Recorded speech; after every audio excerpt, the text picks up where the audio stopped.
ഇമാം ഷഅറാനി റളിയല്ലാഹു അൻഹു അവിടുത്തെ തബഖാത്തുൽ കുബ്രയിലും അതുപോലെ തന്നെ യൂസുഫ് അൻ-നബ്ഹാനി റഹിമഹുല്ലാഹ് അവിടുത്തെ സഅദത്തുദ് ദാറൈൻ എന്ന ഗ്രന്ഥത്തിലും നിവേദനം ചെയ്യുന്നതായി കാണാം. അബുൽ മവാഹിബ് അശ്ശാദിലി റളിയല്ലാഹു അൻഹു അവിടുന്ന് പറയുകയാണ്, ഹബീബായ മുത്തു റസൂൽ സല്ലല്ലാഹു അലൈഹി വസല്ലമ തങ്ങളെ ഞാൻ കണ്ട സമയത്ത് ഞാൻ ചോദിച്ചു, നബിയേ അങ്ങ് പറഞ്ഞിട്ടുണ്ടല്ലോ, മൻ സല്ല അലൈഹി സ്വലാത്തൻ സല്ലല്ലാഹു അലൈഹി അശ്റാ,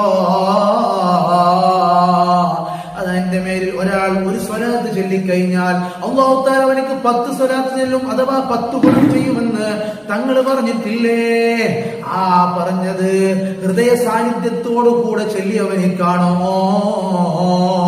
എന്ന് ചോദിച്ചപ്പോൾ ഹബീബായ തങ്ങൾ പറഞ്ഞു, അല്ല, അത് ഹൃദയ സാന്നിധ്യത്തോടു കൂടെ അല്ലാതെ ചൊല്ലിയവനിക്കാണ് 10 പ്രതിഫലം.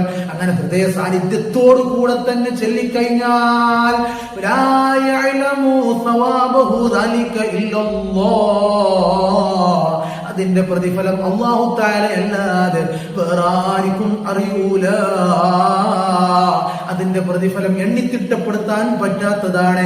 ഇഖ്ലാസ് ഇല്ലാതെ സ്വീകരിക്കപ്പെടുന്ന ഏക അമൽ അത് അസ്സലാത്തു അലാ റസൂലില്ലാഹ് സല്ലല്ലാഹു അലൈഹി വസല്ലം ഹബീബായ തങ്ങളുടെ മേലുള്ള സ്വലാത്താണ്.